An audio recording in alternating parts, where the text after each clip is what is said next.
नमस्कार। आईबीएस, तीन वो बातें आईबीएस का ट्रीटमेंट अगर आप पूरे तरीके से करना चाहते हैं तो इन तीनों को बहुत स्ट्रिक्टली फॉलो करने की आवश्यकता है। सबसे पहला है सही दिशा। आईबीएस क्या है, आईबीएस के लक्षण क्या क्या हैं। आईबीएस में जो एकदम से पेट बहुत खराब होना चालू होता है, आंतों में सूजन आना चालू हो जाती है, नाभि बार बार अपनी जगह से हटना चालू हो जाती है, अफारा रहता है, मल एक बार में साफ नहीं हो पा रहा है, पेट हमेशा भारी बना हुआ है, पेट का भारीपन धीरे धीरे करके सिर पर हावी होता चला जा रहा है।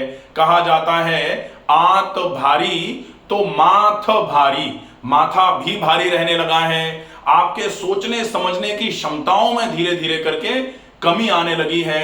चिड़चिड़ापन धीरे धीरे करके आपके जीवन का हिस्सा बनता चला जा रहा है। आपका मन हमेशा ही लगातार चिंतन में बना रहता है, लेकिन चिंता नहीं है, वो बेसिकली चिंता का एक स्वरूप है। तो इस आईबीएस के रोग को आप कैसे पूरे तरीके से ठीक कर पाएं, सबसे पहला तो होता है आप कैसे भी करके सही दिशा आपकी चुने। इलाज करने के लिए सही दिशा का अगर चुनाव हो जाए तो ऐसा मान लिया जाए कि आप सही डायरेक्शन में चलेंगे तभी तो पहुंचेंगे। जैसे अगर हमको जयपुर से दिल्ली जाना है तो अगर हम दिल्ली वाले रूट पर ऐसे करके चलेंगे तभी तो दिल्ली पहुंचेंगे। तो रूट पहले तो सही होना जरूरी है, उसके बाद डिपेंड करता है कि हम किस गति से चलेंगे तब कितनी देर में पहुंचेंगे। ठीक है, तो पहले नंबर पर तो दिशा सही होना बहुत आवश्यक है। आप क्या कर रहे हैं और आप जो कर रहे हैं क्या वो ठीक है आईबीएस को ठीक करने के लिए, ये हम पूरा समझेंगे वीडियो में। दूसरे नंबर पर बात आती है कि आईबीएस को अगर आपको पूरे तरीके से ठीक करना है तो निरंतर प्रयास की आवश्यकता होगी। निरंतर प्रयास भी आवश्यक है, लेकिन सबसे पहले दिशा सही होनी चाहिए, दूसरे नंबर पर निरंतर प्रयास। क्योंकि अगर हम निरंतर चले जा रहे हैं लेकिन दिशा अगर सही नहीं होगी तो हम डेस्टिनेशन पर नहीं पहुंच पाते हैं। इसलिए सबसे पहले नंबर पर सही दिशा, दूसरे नंबर पर निरंतर प्रयास और तीसरे नंबर पर रखा जाएगा जिसको धैर्य बोला जाता है। धैर्य, धैर्य का मतलब आपको थोड़ी सी तसल्ली रखनी पड़ेगी। तसल्ली, तसल्ली का मतलब आपको थोड़ा सा संयम रखना पड़ेगा, थोड़ा सा आपको ऐसा सोच के चलना पड़ेगा कि आराम होगा लेकिन टाइम लगेगा। तो जब ये तीनों चीजें आपकी ठीक रहेंगी तब जाके आप आईबीएस जो समस्या है उसको ट्रीट कर पाएंगे। कुछ लोग कहते हैं आईबीएस कोई समस्या ही नहीं है, तो आईबीएस समस्या है कि नहीं है ये तो प्लीज एक बार उन लोगों से मिलें जो आईबीएस से ग्रस्त हैं। तो आईबीएस से ग्रस्त लोगों से 10, 20, 50 लोगों से भी अगर आप मिलेंगे ना तो फिर ये जो सोच है कि आईबीएस कोई बीमारी नहीं है वो आपकी बदलना चालू हो जाएगी। आईबीएस नो डाउट ये जरूर है कि आईबीएस के जो मरीज होते हैं, आईबीएस जिनको होता है, जो लोग हैं आईबीएस से परेशान, वो सामान्य तौर पर अपने शरीर की परेशानियों को थोड़ा मन पर ज्यादा बिठा लेते हैं, लेकिन कोई ये कहना चालू कर दे कि बीमारी ही नहीं है, ये पूरे तरीके से सत्य नहीं है। तो अब ये जरूर रहेगा कि आईबीएस जिसको होता है उनमें ये तीनों ही चीजें जो है ना वो गड़बड़ ही होती हैं। आईबीएस जिनको होगा वो दिशा बेशक सही आपने अभी के लिए चुन ली, लेकिन 10 दिन में आराम अगर नहीं हुआ तो दिशा बदल देंगे। जैसे अगर जयपुर से दिल्ली जाना है, 1 घंटे के बाद अगर दिल्ली नहीं आई तो पता लगे दिशा बदल दें तो दिल्ली 1 घंटे में तो जयपुर से आएगी भी नहीं। तो ऐसे ही आईबीएस के ट्रीटमेंट में सही दिशा का चुनाव करने के बाद धैर्य की आवश्यकता होती ही है। तो सही दिशा प्लस धैर्य, अगर ये दोनों चीजें चलेंगी तब जाकर के आपको आराम मिलेगा कि भाई सही दिशा भी है और धैर्य भी रखा हुआ है। लेकिन सही दिशा और धैर्य ये तो हमने जान लिया, प्रयास की कमी अगर रहेगी तो भी आराम नहीं होगा। तो इन तीनों चीजों का कोलैबोरेशन, तीनों चीजों को मिलाकर के जब आप इलाज करेंगे आईबीएस का, तब जाके आईबीएस में आपको निश्चित ही आराम होगा।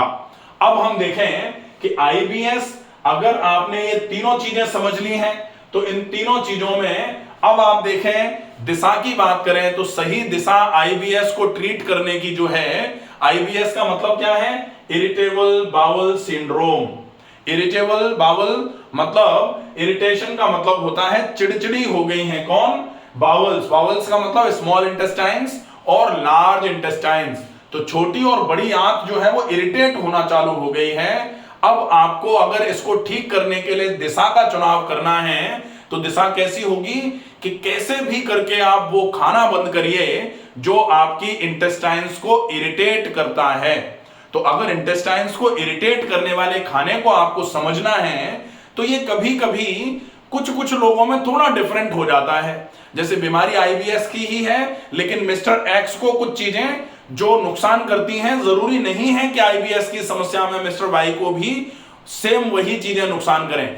कुछ चीजें, मोरओवर डाइट तो जैसे बीमारी के लिए जो डाइट है आईबीएस की वो सबके लिए एक जैसी ही होती है, लेकिन थोड़े बहुत परिवर्तन हो जाते हैं।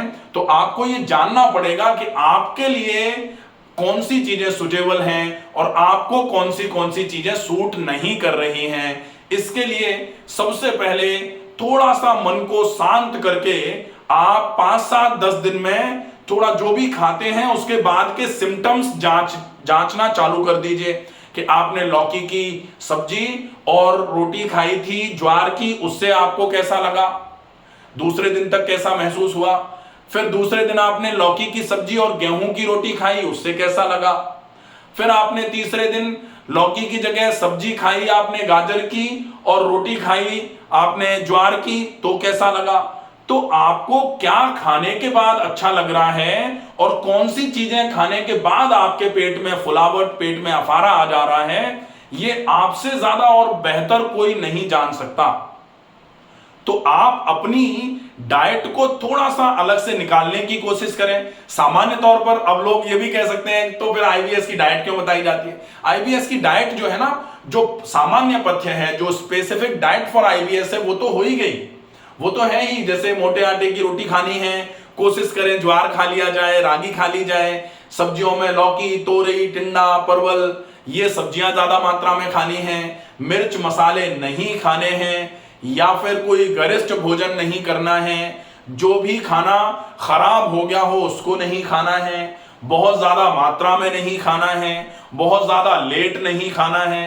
तो ये तो सब है ही, लेकिन इसके साथ में भी जो आपके लिए स्पेसिफिकली आपको प्लान के रूप में दिया गया उसमें से आप चुनाव कर लो कि कौन सी चीज लेने के बाद आपको बहुत अच्छा लगता है। अगर आपने कुछ ऐसी चीजें निकाल ली जिनको खाने के बाद आपका पेट अच्छा रहता है, अगर आप उनमें से ही कुछ चीजों को निकाल करके 10, 15 दिन, 20 दिन, 25 दिन चलाएंगे तो निश्चित ही आपकी आंतें 10, 15, 20 दिन, 25 दिन तक अगर इरिटेट नहीं होंगी तो डेफिनेटली आपकी आंतों का जो इरिटेशनल फैक्टर है वो धीरे धीरे करके कम होना चालू हो जाएगा और निश्चित ही ये आईबीएस में बहुत अच्छे तरीके से मदद करने वाली बात मानी जाएगी। तो सही दिशा एक तो ये हो गई आहार का चुनाव, दूसरा होता है व्यायाम।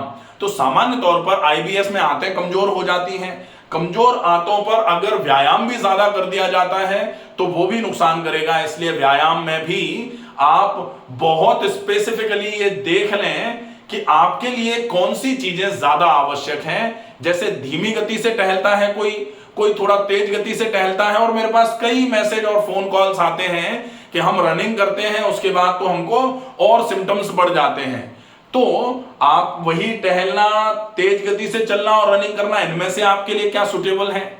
प्राणायाम आप धीमी गति से करते हैं और तेज गति से करते हैं, कौन सा वाला पैटर्न आपको सूट कर रहा है। तो आप एक्सरसाइजेज में इस तरीके से पैटर्न अपना निकाल करके, क्योंकि ये बहुत आवश्यक चीजें हैं। आप किसी भी नुस्खे में या फिर आपको कोई कहे कि एकमात्र केवल चीज है उससे ठीक हो जाएगा, थोड़ा ध्यान रखने की आवश्यकता है। वैसा सामान्य तौर पर नहीं होता है, तो आपको ये विशेष ध्यान रखना पड़ेगा कि ये फॉलोअप आपका जरूरी है।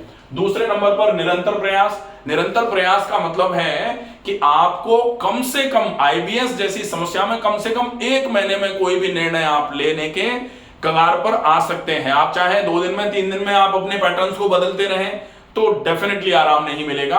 आईबीएस में कम से कम 1 महीने का टाइम आपको लेना पड़ेगा। 1 महीने का नहीं तो कम से कम 21 दिन का तो लेना ही पड़ेगा।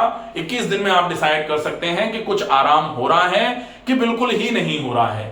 अब 21 दिन में डिसाइड नहीं करेंगे, ये 21 दिन के साथ में निरंतर प्रयास भी आवश्यक है कि 21 दिन तक तो आप आराम से बैठे रहे धैर्य लेकर के, और 21 दिन के बाद बोले कि आराम ही नहीं मिल रहा क्योंकि प्रयास नहीं किया। तो प्रयास करते हुए 21 दिन का धैर्य अगर करेंगे, सही दिशा में प्रयास करते हुए, तो जाके ये तीनों चीजें क्या हो जाएंगी, सही दिशा में धैर्य रखते हुए प्रयास।